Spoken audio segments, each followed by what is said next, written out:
Welcome to Prime Sports with me, Razak Musbao. Now tonight, President John Dramani Mahama has finally nominated his Minister of Sports and Recreation designate, and it's the Member of Parliament for Boem constituency, Honorable Kofi Adams, and he is expected to replace the former Sports Minister, Mustafa Yusuf. Now, this follows a wave of media speculation that had suggested various candidates, including former MP for Ododuodio constituency, Ni Lante Vanderpool, and the Ghana Football Association Executive Council member, Dr. Randy Abe.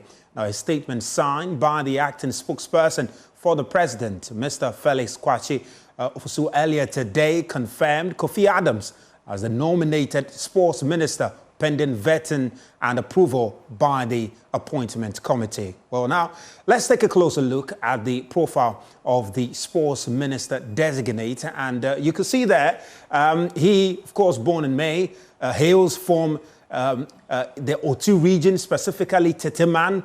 And in terms of his educational background, he has a Bachelor of Science degree in zoology, science-related course that with emphasis on epidemiology of parasitic diseases. That's our sports minister. And he also served as a tutor at Disadil College in the Central Region. Well, he also served as spokesperson and director of public affairs for Flight Lieutenant Jerry John Rawlins when he was out of office. And Mr. Kofi Adams also served as a Deputy General Secretary for the NDC and later went on to serve as national organizer for the party following the elections in 2014. Now, he went on to serve as the campaign coordinator of the NDC's 15-member national campaign team in the 2016 elections. Now, at the moment, he's serving a second term as Member of Parliament for the Boem constituency after he first contested in 2020. Now, finally, he is following his election into Parliament and swearing in 2021. He got to be a member of the Public Accounts Committee and the Defence and Interior Committee of Parliament. Now, what we know is that he is a huge fan of boxing and has always advocated support for the discipline. Now, if approved, he will replace former Sports Minister Mustafa Yusuf and will become the 27th person to serve in the office since 1979.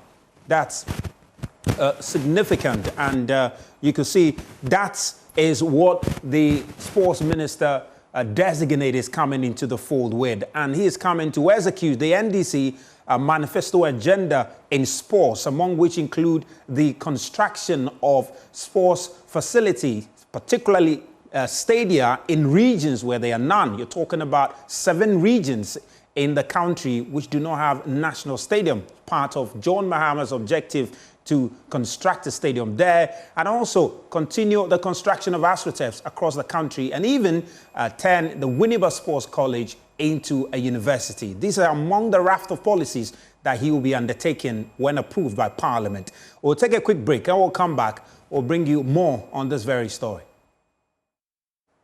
Hi there, welcome back to Prime Sports, and still talking about that nomination by President John Mahama of Kofi Adams, Honorable Kofi Adams, Member of Parliament for the Boem constituency as the Sports Minister designate. Well, let's now speak to one of the key stakeholders of that ministry, and is the Paralympic committee, of course, in Ghana and also in Africa, will be engaging very closely. The man who is the president of the Africa Paralympic Committee is Samson Dean. Our very own Samson Dean is also the leader of the Paralympic Committee in Ghana. He joins me on phone just to react to this appointment.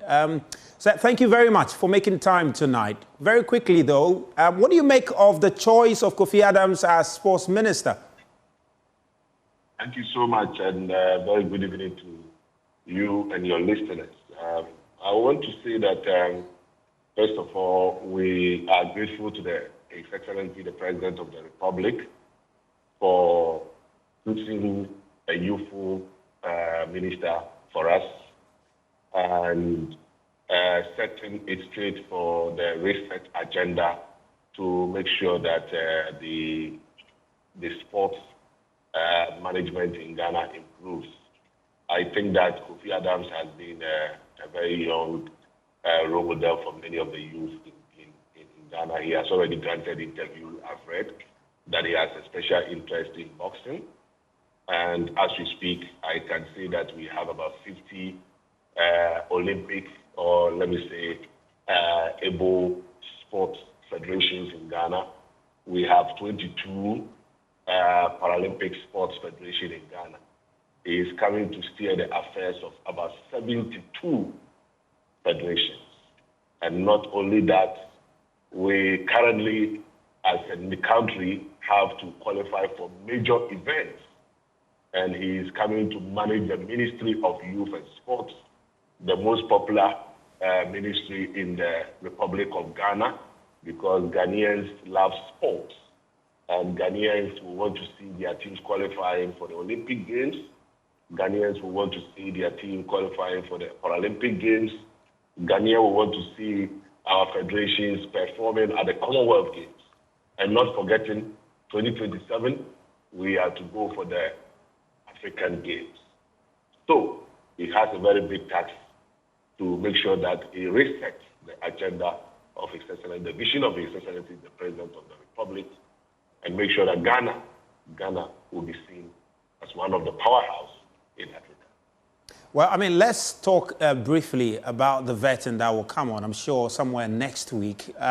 Is there any particular area of your sector that you'll be hoping to get some clarity on during the vetting? Hopefully, some of the members of Parliament will be listening and might get, that clarity for you.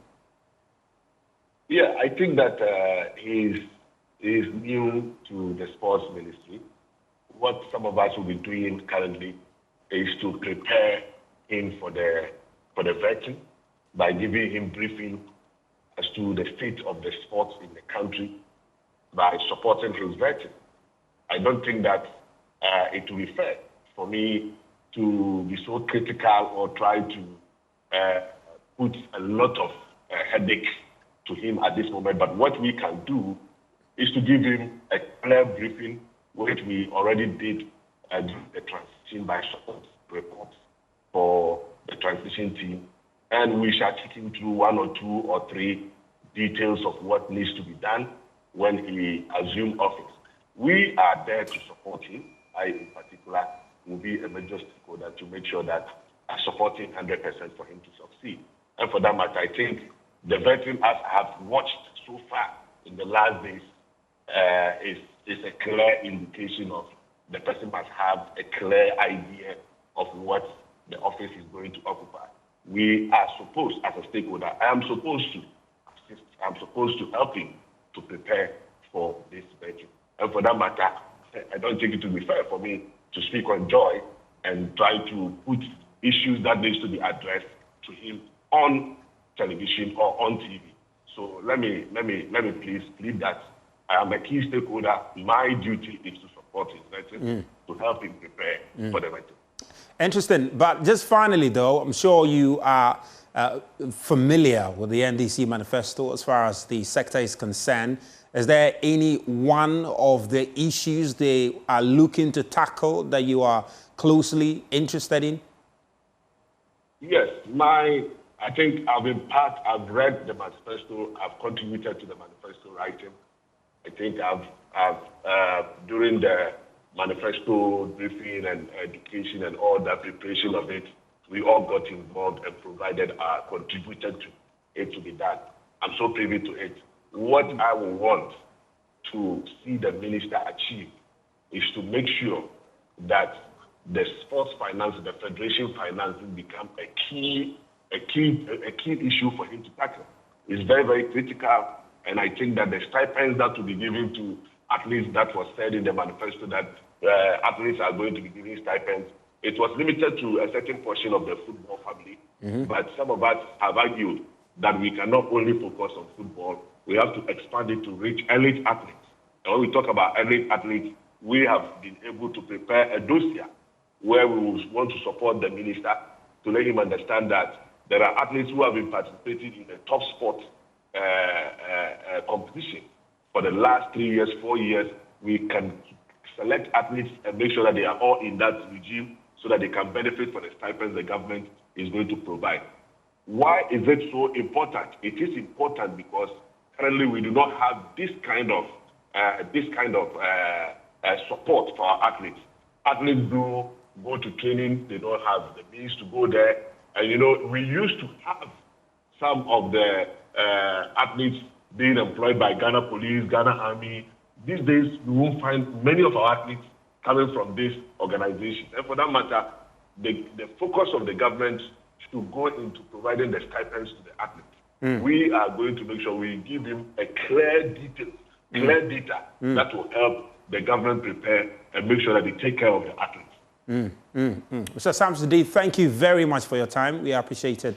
And hopefully we can talk more after he is approved by Parliament. That's Samson Dean, is President of Africa Paralympic Committee and also President of Ghana Paralympic Committee, major stakeholder as far as the affairs of the Ministry of Sports is concerned. Well, let's turn attention to some football now. And in a starting 10 of event, Tema-based Division 1 team, True Democracy FC, pulled off the upset of this season's MTN FA Cup when they knocked out former champions Dreams FC in the round of 32. Now, the impressive 1-0 victory has boosted the team's confidence while they wait for their opponent for the round of 16. We visited the team at their training ground earlier in the week and came through with this report.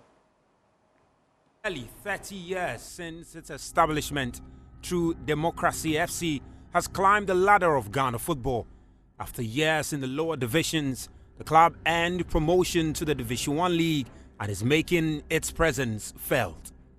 The team currently sits 7th in Zone 3 with 18 points from 12 games.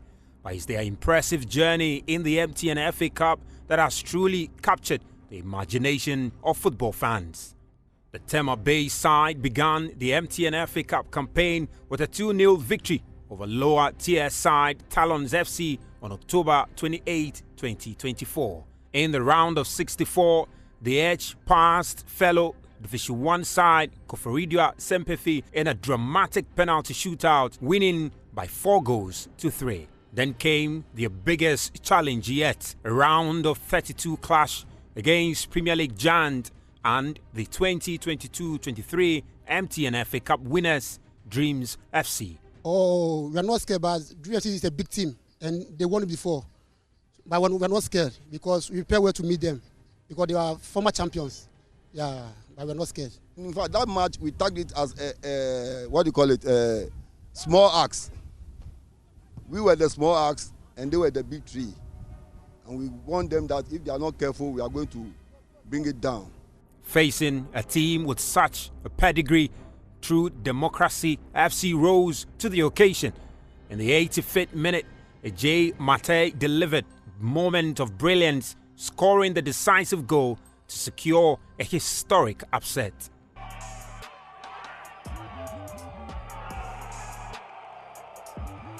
When our player intercepted the ball, he gave the ball to me, and it was on one-on-one occasion. So when I controlled the ball for the first time, I thought I've mixed the ball, but unfortunately, I still had the ball, so I decided to dribble the player on one-on-one occasion. So when I played, it went into the right angle of the goalpost. The victory wasn't just about individual heroics.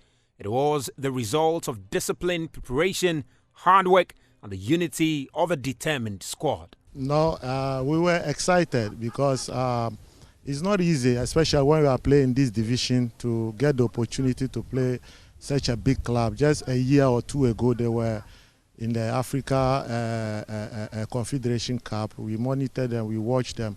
So getting the opportunity to play against them was a big chance for my players to prove themselves. And then I just passed a simple message to them, which is we are dreaming. It is our dream to be there. They've been there before, they've seen if they've done that. So we will not allow them to come and take our dream away from us, which was very exciting. And then I think the players, they really cope up very well with the situation. They were not under pressure. They were enjoying the situation. They played very well.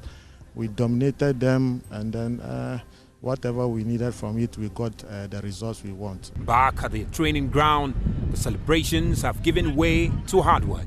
The team knows their journey in the FA Cup is far from over. Renewed focus and determination, they are preparing for their next opponent, ready to continue their underdog story.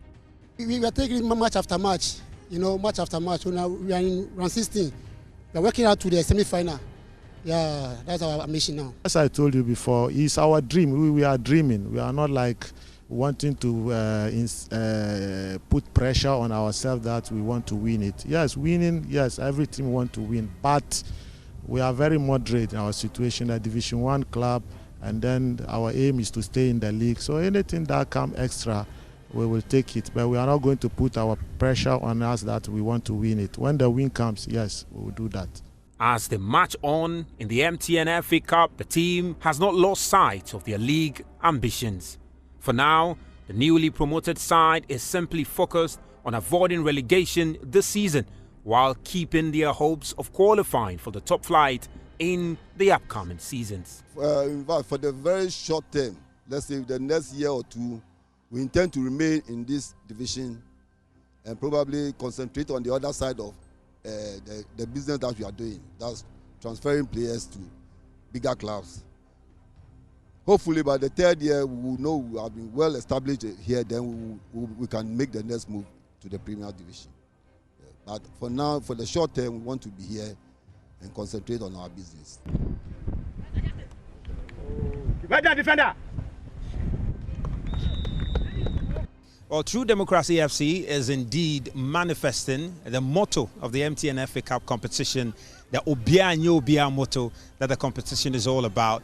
And after defeating former champions Dreams FC, they are poised to go all the way in this competition. It's the round of 16 that is coming up. They are unsure which team they will be facing yet, but they are unfazed by whichever opponent they will face, and looking forward to making it to the quarterfinals, the semi-finals, even possibly winning the competition. It's not far-fetched for them. They are young, ambitious, and talented. And they are absolutely not afraid of anybody. Well, reporting for Joy Sports, I am Razak Musbah. Well, that's all we have for you on Prime Sports tonight with me, Razak Musbah. Coming up is PM Express with Blessed Soga. Please stay tuned.